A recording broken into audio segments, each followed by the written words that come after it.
बच्चों, welcome to my YouTube channel comprehension Gyan 2.2।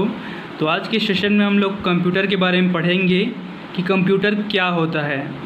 तो आज के सेशन में बच्चों हम लोग कवर करने वाले हैं कंप्यूटर का बेसिक इंट्रोडक्शन, इसका डेफिनेशन क्या होता है, इसका हिस्ट्री, जनरेशन कितने प्रकार के है कंप्यूटर के, इसके कैरेक्टरिस्टिक्स क्या होते हैं, कितने प्रकार के अपने कंप्यूटर होते हैं, इसको हम जानेंगे आज के सेशन में। हार्डवेयर सॉफ्टवेयर क्या होता है इसको हम लोग देखेंगे। देन हम देखेंगे इनपुट आउटपुट डिवाइसेस क्या होते हैं, सीपीयू देखेंगे और लास्ट में अपना मेमोरी को देखेंगे। तो आज के टॉपिक में हम आज के अपने सेशन में क्या करेंगे, इन सभी टॉपिक्स को कवर करने वाले हैं। तो चलिए सबसे पहले हम लोग क्या करते हैं, इंट्रोडक्शन से स्टार्ट करते हैं। चलिए बच्चे सबसे पहले इसके इंट्रोडक्शन को समझ लेते हैं। तो कंप्यूटर क्या होता है बच्चों, कोई बताना चाहेगा कि कंप्यूटर क्या है? कोई है बताने वाला? तो चलिए बच्चों इसको एक एग्जांपल से समझते हैं। मान लो बच्चों मैं आपको 100 रुपये देता हूँ, ठीक है, और उस 100 रुपये के क्या करना है, आपको समोसे लेने जाने हैं, ठीक है। अब आप क्या करोगे, समोसे लेने जाओगे, ठीक है। तो आपने अब समोसे दुकान के पास गए और समोसा ले लिया आपने। उसके बाद क्या करोगे, वापस आ जाओगे। लेकिन मैंने तो आपको वापस आने के लिए नहीं बोला है, मैंने तो आपको बस इतना ही बोला है कि आपको 100 रुपये का बस समोसा लेना है। मैंने आपको वापस आने के लिए नहीं बोला है, बोला है क्या बच्चों? तो इसी प्रकार से अपना कंप्यूटर ही है बच्चों, उसको मैं जितना इंस्ट्रक्शंस दूं वो उतना ही कार्य करता है, उसके अलावा वो कुछ नहीं करता, उसका खुद का IQ नहीं होता है। तो इसका इंट्रोडक्शन में देखो, कंप्यूटर एक प्रकार का प्रोग्रामेबल इलेक्ट्रॉनिक डिवाइस है। इसको आप इस तरह से समझ सकते हो, जैसे मैं कंप्यूटर को फॉर एग्जांपल कमांड देता हूँ सिस्टम को रीस्टार्ट कर, तो क्या करता है, सिस्टम को रीस्टार्ट ही करता है। अगर मैं कंप्यूटर को कमांड दूँ कि चल तू सिस्टम को शट डाउन कर, तो क्या करेगा, सिस्टम को शट डाउन करेगा, रीस्टार्ट थोड़ी करेगा।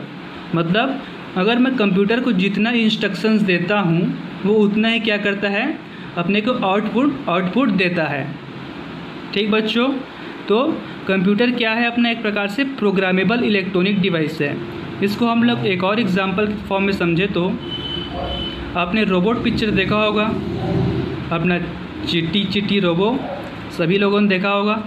तो उसमें क्या होता है, प्रोफेसर वशीकरण होते हैं।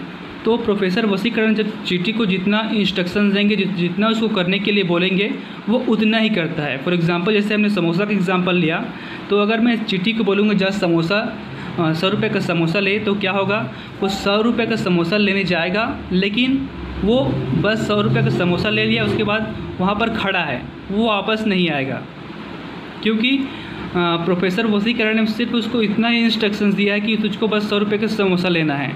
तो उसके पास खुद का अपना क्या नहीं होता, IQ नहीं होता कि अपने में मतलब अपना काम हो गया है तो अब फिर से रिटर्न आ जाऊं करके। तो अपना कंप्यूटर इसी तरह से हम समझ सकते हैं, एक प्रोग्रामेबल इलेक्ट्रॉनिक डिवाइस को हम जिस तरह से हम प्रोग्राम्ड करेंगे कि उसी के अकॉर्डिंग क्या करता है, कार्य करता है। जो इनपुट के फॉर्म में क्या करता है, रॉ डेटा को एक्सेप्ट करता है। तो इनपुट क्या होता है, इनपुट को हम एक तरह से बोल सकते हैं कमांड। एक तरह से हम जब कोई भी कमांड देते हैं तो इसको एक रॉ डेटा की तरह क्या करता है, एक्सेप्ट करता है। देन इस रॉ डेटा क्या करता है, एक इंस्ट्रक्शंस की तरह ये अपने ब्रेन में प्रोसेस करता है और अपने को क्या देता है, फाइनल में आउटपुट अपने को मिलता है। ठीक बच्चों, आई होप समझ में आया होगा इंट्रोडक्शन आप सभी को। तो computer is equal to calculator.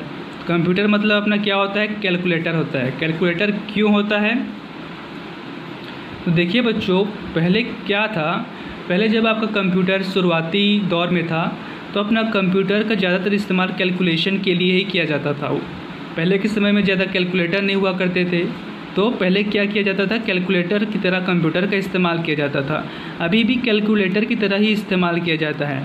इसको अब किस तरह से समझ सकते हैं कि कंप्यूटर में जब हम लोग कोई भी अपन लोग काम कर रहे हैं, मान लो MS वर्ड में काम कर रहे हैं, तो वहाँ पर मैं जो भी टाइप कर रहा हूँ चीज़ों को, मतलब प्रोग्रामिंग कर रहा हूँ, कोडिंग वगैरह कर रहा हूँ, तो जब मैं कोडिंग प्रोग्रामिंग कर रहा हूँ तो कंप्यूटर क्या करता है, अपने CPU में कंप्यूटर क्या करता है, अपने ब्रेन में, जिसे हम CPU भी कहते हैं, उसमें क्या करता है, चीज़ों को कैलकुलेट करता है, चीज़ों की गणना करता है कि हाँ मुझे इस तरह से इंस्ट्रक्शंस दिया गया है कि तो मुझे इस प्रकार से कार्य करना है। इन सभी चीज़ को क्या करता है, कैलकुलेशन करता है, इसलिए हम कंप्यूटर को कैलकुलेटर भी कहते हैं। तो आपका मोबाइल फ़ोन हो गया, ये भी एक प्रकार से कैलकुलेटर ही होता है। ठीक है, आप कोई भी आप साइट में काम कर रहे हो, फॉर्म फिलअप कर रहे हो, तो उसमें क्या हो रहा है, मोबाइल आपका क्या कर रहा है, जिस तरह से आप इंस्ट्रक्शन देते जा रहे हो उस हिसाब से वो कैलकुलेशन अपने दिमाग में कर रहा है और आपको आउटपुट दे रहा है। ठीक बच्चों, तो मोबाइल भी अपना क्या होता है, एक प्रकार से कंप्यूटर भी होता है। मोबाइल अपना क्या है, कंप्यूटर का मिनी फॉर्म है, मिनी फॉर्मेट है। ठीक जी बच्चों, तो आप लोगों को यदि कोई भी पूछे कि आपके घर में कंप्यूटर है, तो आप शौक से बोल सकते हो कि हाँ मेरे घर में कंप्यूटर है, क्योंकि मोबाइल ही तो कंप्यूटर का क्या होता है, छोटा फॉर्म होता है, मिनी फॉर्म होता है। ठीक जी, तो अपना जो कंप्यूटर होता है किन किन चीज़ों से मिल करके बना होता है, ये होता है आपका combination of hardware and software is equal to computer. ठीक है, तो कंप्यूटर का जो बेसिक ढांचा होता है, उसका जो बॉडी होता है, आपका CPU हो गया, मॉनिटर हो गया, कीबोर्ड हो गया, ये सभी क्या होता है, कंप्यूटर का एक ढांचा होता है, एक बॉडी होता है। इसको हम लोग क्या बोलते हैं, हार्डवेयर बोलते हैं। तो लेकिन क्या सिर्फ बॉडी ही अपने कंप्यूटर को चला सकती है? मतलब फॉर एग्ज़ाम्पल इसको इस तरह समझ सकते हैं कि मान लो कोई आदमी है, उसमें और उसमें आत्मा नहीं है, उसमें सोल नहीं है, तो क्या वह व्यक्ति चल पाएगा, फिर पाएगा, सोच पाएगा, ये सब चीज़ कर पाएगा? क्या प्रैक्टिकली पॉसिबल है? नहीं है ना। दूसरी प्रकार से क्या होता है, अपना सॉफ्टवेयर होता है। जब तक हम लोग कंप्यूटर में सॉफ्टवेयर नहीं डालेंगे, अपना कंप्यूटर किसी भी तरह से कार्य नहीं कर पाता है।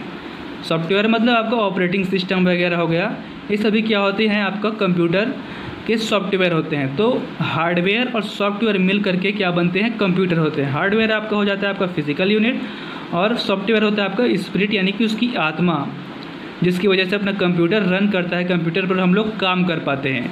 तो इस प्रकार से हार्डवेयर और सॉफ्टवेयर मिल करके क्या कहलाते हैं, कंप्यूटर कहलाते हैं। ठीक है जी। देन अगर हम बात करें फादर ऑफ कंप्यूटर की, तो फादर ऑफ कंप्यूटर किन्हें कहा जाता है, चार्ल्स बेबेज को कहा जाता है। इन्होंने 1837 में पहला कंप्यूटर क्या किया था, डिस्कवरी किया था या फिर बनाया था। ठीक बच्चों, देन इसमें बच्चों लैंग्वेज, तो अपना जो कंप्यूटर होता है कौन सी लैंग्वेज को समझता है, बाइनरी लैंग्वेज या मशीन लैंग्वेज। तो बाइनरी लैंग्वेज आपका क्या होता है, 0 और 1। ठीक बच्चों, तो अभी आपके माइंड में डाउट आया होगा, लेकिन सर जब मैं कोई भी MS वर्ड में टाइपिंग वगैरह करता हूँ, फाइल वगैरह बनाता हूँ, तो मैं तो इंग्लिश में टाइप करता हूँ, या फिर मैं कोई भी गूगल सर्च में कुछ भी ढूंढता हूँ तो मैं तो इंग्लिश में टाइप करता हूँ। तो अपना कंप्यूटर अगर बाइनरी लैंग्वेज समझता है, 0 1 को समझता है, तो इंग्लिश लैंग्वेज को कैसे समझ पा रहा है, ये डाउट आया होगा आपके माइंड में। तो देखिए बच्चों, कंप्यूटर में क्या होता है, ट्रांसलेटर्स लगे होते हैं। कंप्यूटर में क्या होता है, ट्रांसलेटर लगे होते हैं, जो आपके कोई भी लैंग्वेज इंग्लिश, रशियन, जर्मन, जो भी लैंग्वेज है, इनको क्या करता है, बाइनरी लैंग्वेज में या मशीन लैंग्वेज में ट्रांसलेट कर देता है। आपके 0 और 1 फॉर्मेट में आपका जो भी लैंग्वेज है उसको ट्रांसलेट कर देता है, क्योंकि कंप्यूटर की भाषा क्या है, कंप्यूटर सिर्फ 0 और 1 को ही समझता है। इसलिए जब बच्चे कोडिंग करते हैं तो लिखने के लिए तो इंग्लिश में लिखते हैं, इंग्लिश आपका एपोस्ट्रोफे वगैरह ये सब डाल करके लिखते हैं, लेकिन कंप्यूटर क्या करता है, उन सभी को ट्रांसलेट कर देता है और 0 1 के फॉर्मेट में ले आता है, और कुल मिला करके वो 0 1 के फॉर्मेट को ही समझता है। ठीक है जी, ये हो गया आपका लैंग्वेज।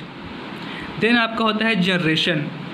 तो जनरेशन में क्या होता है बच्चों, आपके टाइम के अकॉर्डिंग जनरेशन आगे बढ़ते बढ़ते गए हैं। तो आपको यदि हम कंप्यूटर की फर्स्ट जनरेशन की बात करें, तो फर्स्ट जनरेशन में आपको 1940 से 1956 तक किस प्रकार से कंप्यूटर आते थे, आपको वैक्यूम ट्यूब्स लाइक क्या आते थे, कंप्यूटर आते थे। आपने देखा होगा वैक्यूम ट्यूब, तो उसी की टाइप से अपना क्या होता है, कंप्यूटर आता था। देन सेकेंड जनरेशन में अपना 1956 से 1963 तक ट्रांजिस्टर टाइप कंप्यूटर आने लगे। देन आपका 1964 से 1971 तक आपका थर्ड जनरेशन आया, जिसमें आपका आईसी यानी कि इंटीग्रेटेड चिप्स कंप्यूटर आने लगे। उसके बाद आपका 4th जनरेशन जो कि 1972 से 2010 तक रहा, इसको हम बोलते थे माइक्रो प्रोसेसर टाइप कंप्यूटर।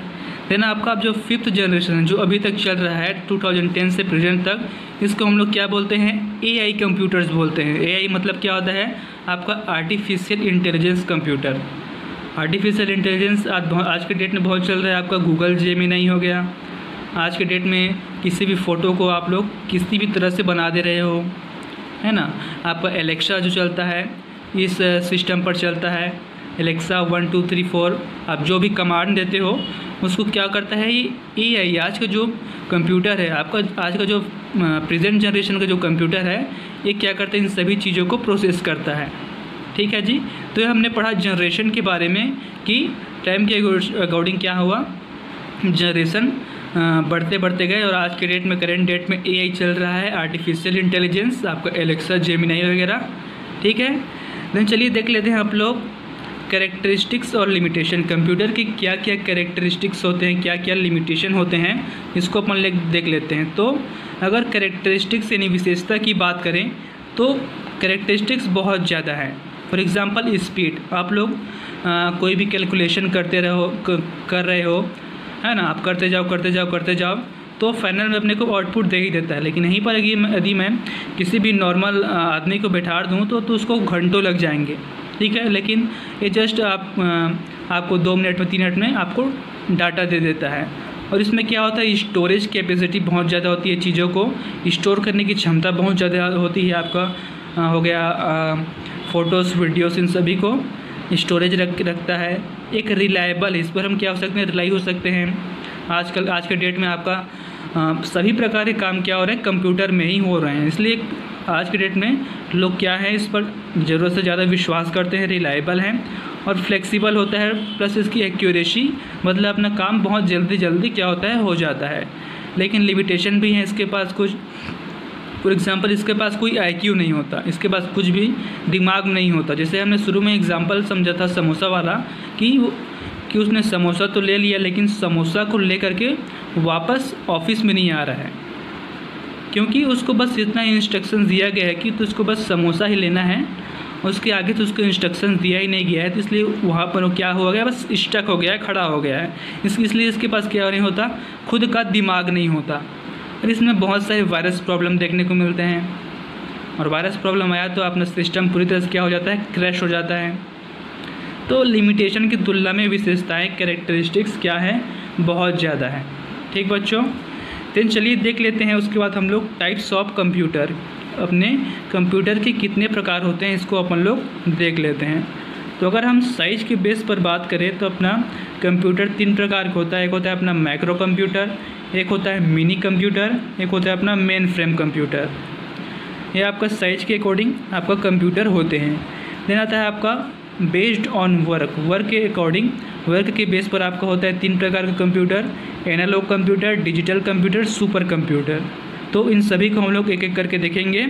सबसे पहले हम लोग देखेंगे बेस्ड ऑन वर्क, इसमें फर्स्ट आता है आपका एनालॉग कंप्यूटर। तो क्या होता है बच्चों एनालॉग कंप्यूटर, तो एनालॉग कंप्यूटर वो होते हैं बच्चों जो आपकी फ़िज़िकल क्वांटिटी को मेज़र करते हैं। आपने पढ़ा होगा 11th-12th में फ़िज़िकल क्वांटिटी क्या होता है, आपका टाइम, स्पीड, टेम्परेचर, प्रेशर, इन सभी को जो मेज़र करे इसको हम क्या कहते हैं, एनालॉग कंप्यूटर कहते हैं। ठीक है। तो एनालॉग कंप्यूटर के अंतर्गत क्या आता है, आपका थर्मामीटर हो गया, स्पीडोमीटर हो गया, आपका जो ईसीजी होता है, आपका जो हॉस्पिटल वगैरह में लगे रहते हैं, आपका एनालॉग वॉच आता है। तो ये सभी क्या होते हैं, आपके एनालॉग कंप्यूटर में आते हैं, जो क्या करते हैं, फिज़िकल क्वांटिटी को क्या करते हैं, अपने को दिखाते हैं। देन इसमें आपका सेकंड डिजिटल कंप्यूटर। तो डिजिटल कंप्यूटर में क्या क्या आता है, आपका मोबाइल, लैपटॉप्स, डेस्कटॉप्स, ये सब क्या है, आपके डिजिटल कंप्यूटर्स होते हैं। और इसी के अंदर आपका micro, mini, main frame, super computer, ये सभी भी आपके डिजिटल कंप्यूटर के अंतर्गत आ जाते हैं। ठीक है। उसके बाद आपका थर्ड आता है हाइब्रिड कंप्यूटर। तो हाइब्रिड कंप्यूटर क्या होता है, आपका एनालॉग कंप्यूटर और डिजिटल कंप्यूटर का दोनों का क्या होता है, कॉम्बो होता है। ठीक है। आपका एनालॉग और डिजिटल कंप्यूटर दोनों का क्या होता है, कॉम्बो होता है, तो इसमें आपका मोबाइल फ़ोन्स, स्मार्ट वॉच है ना, ये सब आपके हाइब्रिड कंप्यूटर के अंतर्गत आते हैं। ठीक बच्चों, इस प्रकार से हमने क्या देखा, टाइप्स ऑफ कंप्यूटर के बारे में देखा। सबसे पहले हमने देखा एनालॉग कंप्यूटर। एनालॉग कंप्यूटर क्या होता है, जो आपके फिजिकल क्वांटिटी को मेजर करे, जिसमें आपका आ गया थर्मामीटर, आपका वॉच आ गया, आपका स्पीडोमीटर आ गया, जो आपके बाइक में, कार में, सब में लगा रहता है। ये सब आपका डिजिटल कंप्यूटर में, सब मोबाइल, लैपटॉप, डेस्कटॉप्स, और आपके हाइब्रिड कंप्यूटर में एनालॉग और डिजिटल दोनों का कॉम्बो होता है। आपका मोबाइल फ़ोन, स्मार्ट वॉच, आपका स्पीडोमीटर, आपका आजकल तो क्या होता है बच्चों, बाइक में डिजिटल मीटर दिया रहता है, वो भी आपका हाइब्रिड कंप्यूटर के अंतर्गत ही आता है। देन उस पर देखते हैं हम लोग हार्डवेयर क्या होता है। तो हमने शुरुआत ही इंट्रोडक्शन में देखा था हार्डवेयर के बारे में। तो हार्डवेयर क्या होता है बच्चों, physical components of a computer, किसी भी कंप्यूटर का ढांचा, उसका बॉडी, उसको हम लोग क्या बोलते हैं, हार्डवेयर बोलते हैं। ठीक है, हार्डवेयर। ठीक है, तो इस प्रकार से अपना हार्डवेयर क्या होता है, एक बेसिक ढांचा होता है, कंप्यूटर का बॉडी होता है। और ऑपरेटिंग सिस्टम में आपका सॉफ्टवेयर आ जाता है। तो यहाँ पर हम लोग सॉफ्टवेयर देख लेते हैं। तो सॉफ्टवेयर क्या होता है, अपना कंप्यूटर की आत्मा होती है। अगर मैं किसी भी बॉडी से, किसी भी व्यक्ति की बॉडी से आत्मा को ही निकाल लूँ तो क्या हो जाएगा, व्यक्ति ख़त्म हो जाएगा, मर जाएगा, उसका कोई रोल ही नहीं रहेगा, वो कुछ काम ही नहीं कर पाएगा। ठीक है, तो सॉफ्टवेयर क्या होता है, कंप्यूटर की आत्मा होती है, जो कंप्यूटर को चलाती है, रन करवाती है। इसमें आपका ऑपरेटिंग सिस्टम आता है। तो अपना सॉफ्टवेयर क्या होता है, एक सेट ऑफ इंस्ट्रक्शन होता है जो कि प्रोग्राम्ड होता है। सेट ऑफ इंस्ट्रक्शन होता है, मतलब इसमें प्रॉपरली कंप्यूटर में प्रोग्राम्ड किया जाता है कि जब मुझे कोई मुझे इंस्ट्रक्शन इस प्रकार से दे रहा है, मुझे शट डाउन करने के लिए इंस्ट्रक्शन दिया जा रहा है तो मुझे शट डाउन करना है, मुझे फाइल को सेव करने के लिए इंस्ट्रक्शन दिया जाए तो मुझको फाइल को सेव करना है, मुझे इस प्रकार से इंस्ट्रक्शन दिया गया तो मुझको इस प्रकार से चीज़ों को दिखाना है। तो ये सब क्या होता है, पहले से प्रोग्राम्ड रहता है, जिसको हम ऑपरेटिंग सिस्टम कहते हैं। ठीक है, तो इसको हम एक एग्जांपल समझ सकते हैं, एग्जांपल ऑफ प्रिंटर। तो देखिए बच्चों, मान लो आपने नया अपना KYC का दुकान खोला, मतलब CSC सेंटर खोला है, और आपने अपना नया सिस्टम, कंप्यूटर वगैरह ख़रीद कर लाए हो। ठीक है, और आपने एक नया प्रिंटर भी ख़रीद कर लाया है। तो बच्चों, तो आप जब अपने सिस्टम में, कंप्यूटर में इस प्रिंटर को कनेक्ट करते हो तो क्या जब आपका कंप्यूटर डायरेक्ट प्रिंटर में प्रिंट करना स्टार्ट कर देता है, बताओ बच्चों। तो देखिए बच्चों, जब भी आप नया प्रिंटर ख़रीद कर लाते हो तो प्रिंटर कंपनी क्या करती है, एक CD ड्राइव देती है, या फिर इनका खुद का क्या होता है, सॉफ्टवेयर होता है। तो जब तक हम इन प्रिंटर के सॉफ्टवेयर को अपने कंप्यूटर पर इनेबल नहीं करेंगे या डाउनलोड नहीं करेंगे तो तब तक अपना प्रिंटर क्या नहीं करेगा, किसी भी चीज़ को प्रिंट नहीं कर पाएगा। जैसे हमने अभी पढ़ा कि कंप्यूटर क्या होता है, एक हार्डवेयर होता है, लेकिन जब तक हम उसमें सॉफ्टवेयर नहीं डालेंगे तो किसी भी काम का नहीं है।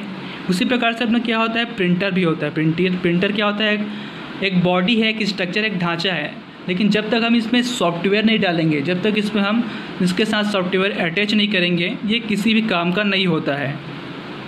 तो इसीलिए हम जब भी हम नया कंप्यूटर ख़रीद कर लाते हैं तो कंपनी वाले क्या देते हैं, इसका ऐप देते हैं या फिर CD ड्राइव देते हैं।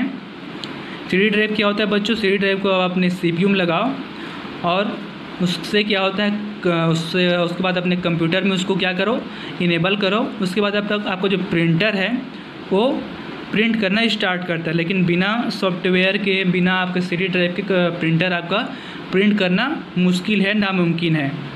ठीक है बच्चों, इस प्रकार से हमने पढ़ा हार्डवेयर, सॉफ्टवेयर के बारे में। उसके बाद हम देखते हैं इनपुट डिवाइसेस। तो इनपुट डिवाइसेस क्या होते हैं, जो आपका डेटा को क्या करते हैं, भेजते हैं। इनपुट डिवाइस जो डेटा को सेंड करते हैं, इन्फॉर्मेशन को सेंड करते हैं। इसमें आता है आपका कीबोर्ड। कीबोर्ड को जब मैं टाइप करता हूँ तो अपने क्या दिखता है, डिस्प्ले में, मॉनिटर में दिखता है। तो कीबोर्ड अपना क्या हो गया, इनपुट डिवाइस हो गया। आपका माउस हो गया, स्कैनर हो गया, बारकोड रीडर हो गया। अब बारकोड रीडर में ऐसे किसी भी चीज़ को स्कैन करेंगे तो आपके सटक से कंप्यूटर में दिख जाता है। तो ये हो गया बच्चों आपका इनपुट डिवाइसेस, जो आपको इन्फॉर्मेशन को क्या करते हैं, सेंड करते हैं। और आउटपुट डिवाइस में क्या होता है, जो यहाँ से इन्फॉर्मेशन सेंड किया जाता है वह अपने को बाहर आउटपुट के फॉर्म में मिलता है। आउटपुट के फॉर्म में आपको हो सकता है स्पीकर, तो जब अपने मैं मोबाइल फ़ोन में मान के चलो ब्लूटूथ से कनेक्ट कर दिया हूँ, अब मोबाइल फ़ोन में क्या कर देता हूँ, मैं इनपुट दे रहा हूँ, मतलब कमांड दे रहा हूँ, तो आउटपुट के फॉर्म में क्या होता है, इस स्पीकर में क्या होता है, गाना बजने लगता है। आपका प्रिंटर हो गया, जब मैं कंप्यूटर में कमांड दूंगा, इनपुट दूंगा, तो प्रिंटर क्या करता है, प्रिंटिंग करना स्टार्ट करता है आपका मोबाइल स्क्रीन, है ना। अब जो भी कोई भी काम कर रहा हो, जिस हिसाब से इनपुट दे रहा हो उसको, उस हिसाब से आपका मोबाइल स्क्रीन आउटपुट आपको देता है। आपका मॉनिटर हो गया, ठीक है। तो आउटपुट डिवाइसेस आपका जो इनपुट डिवाइस में आप जो भी डाटा सेंड करते हो वो आपको आउटपुट डिवाइस में आपको देखने को मिलता है, ठीक बच्चों। देन आता है आपका CPU। तो CPU सभी को पता होगा, जो आपका डिब्बा टाइप से रहता है उसको हम क्या बोलते हैं, CPU बोलते हैं। तो देखिए बच्चों, CPU को जब फुल फॉर्म होता है क्या होता है, सेंट्रल प्रोसेसिंग यूनिट। क्या होता है, सेंट्रल प्रोसेसिंग यूनिट। इसको हम लोग क्या कहते हैं, कंप्यूटर का ब्रेन भी कहा जाता है। इसको कंप्यूटर का ब्रेन भी कहा जाता है, क्योंकि ये इन्फॉर्मेशन को रिसीव करता है और उसको क्या करता है, अपने ब्रेन में सबसे क्या करता है, सोचता है कि मुझको इस प्रकार से इंस्ट्रक्शन दिया गया है। चीज़ों की क्या करता है, यहाँ पर गणना होती है, यहाँ पर कैलकुलेशन होती है, और अपने को फाइनल में कैलकुलेशन होने के बाद अपने को फाइनल में क्या मिलता है, आउटपुट मिलता है। तो यहाँ पर आपका जो भी कैलकुलेशन वगैरह होता है यही आपके CPU में ही होता है। तो इसका CPU के अंदर अपना क्या क्या होता है इसको हम लोग देखते हैं। तो CPU के अंदर अपना होता है सबसे पहले तो कंट्रोल यूनिट होता है, उसके बाद आपका होता है अरिथमेटिक लॉजिक यूनिट, जिसे हम ALU भी कहते हैं। उसके बाद होता है आपका मेमोरी यूनिट। तो जब हम कोई भी इंस्ट्रक्शन देते हैं, जब हम कोई भी इनपुट देते हैं, सबसे पहले आपका मेमोरी यूनिट में जाएगा। उस मेमोरी यूनिट के बाद आपका अरिथमेटिक लॉजिक यूनिट यानी कि ALU में जाएगा, और इसी ALU में आपने जो भी इंस्ट्रक्शन दिया है, जो आपने जो भी इनपुट दिया है, यहाँ पर क्या होता है, उसका कैलकुलेशन होता है कि हाँ मुझे इस प्रकार से इंस्ट्रक्शन दिया है तो मुझे चीज़ों को इस प्रकार से करना है। देन इस अरिथमेटिक लॉजिक यूनिट में कैलकुलेशन हो जाने के बाद आपका जो डाटा है वो फिर से कहाँ आता है, मेमोरी यूनिट में आता है, और इस मेमोरी यूनिट से आपका फाइनल में आपको आउटपुट डिवाइस में आपको इन्फॉर्मेशन शो होता है। ठीक बच्चों, समझ में आया सभी को। तो यहाँ पर अपना CPU के 3 प्रकार से कंपोनेंट्स होते हैं, आपका control unit, arithmetic logic unit और मेमोरी यूनिट। तो यहाँ पर अपना जो कंट्रोल यूनिट है ये क्या कर रहा है, यहाँ पर बस बैठ करके इन दोनों के बीच जो इंटरेक्शन हो रहा है इसको क्या कर रहा है, ये देख रहा है। ठीक बच्चों, इसका काम बस एक मैनेजर की तरह होता है कि इनके बीच जो भी इंटरेक्शन होगा उसको इसको देखना है, मैनेज करना है। ठीक है जी, आई होप समझ में आया होगा आप सभी को। नहीं समझ में आएगा तो एक बार रिपीट करके देख लीजिए बच्चों। तो हमने CPU के बारे में क्या पढ़ा कि CPU कंप्यूटर का ब्रेन होता है, कंप्यूटर का दिमाग होता है, जो एक प्रकार से डाटा को रिसीव करता है और अपने को अपने जो आपका अरिथमेटिक लॉजिक यूनिट है इसमें कैलकुलेशन वगैरह करके आपको फाइनल में आउटपुट देता है। ठीक जी। फिर उसके बाद हम लोग देखने वाले हैं मेमोरी के बारे में। आपका जो मेमोरी यूनिट होता है इसको हम लोग यहाँ पर देखने वाले हैं मेमोरी के बारे में। तो हम लोग इसमें देखेंगे टाइप्स ऑफ मेमोरी, कितने प्रकार के अपने मेमोरी होते हैं। तो इसमें आपका जो होता है सबसे पहले आता है आपका प्राइमरी मेमोरी, उसके बाद आता है आपका सेकेंडरी मेमोरी, उसके बाद आता है आपका कैशे, उसके बाद आता है आपका रजिस्टर। सबसे पहले हम लोग देखने वाले हैं प्राइमरी मेमोरी में रैम और रोम के बारे में। तो रैम और रोम के टाइप्स को देखने से पहले हम लोग सबसे पहले समझ लेते हैं कि रैम रोम आखिर होता क्या। देन प्राइमरी मेमोरी में हमने देखा था रैम रोम के बारे में। तो रैम में आपके आते हैं 2 प्रकार के रैम होते हैं, आपका स्टैटिक रैम और एक होता है आपका डायनेमिक रैम। और रोम में आता है आपका पी रोम, EP रोम और आपका EEP रोम आ जाता है। देन आपका आता है सेकेंडरी मेमोरी में आपका हार्ड डिस्क आप जो CPU वगैरह में लगाते हो, मैग्नेटिक टाइप CD DVD, ये सब क्या आता है आपका सेकेंडरी मेमोरी होता है।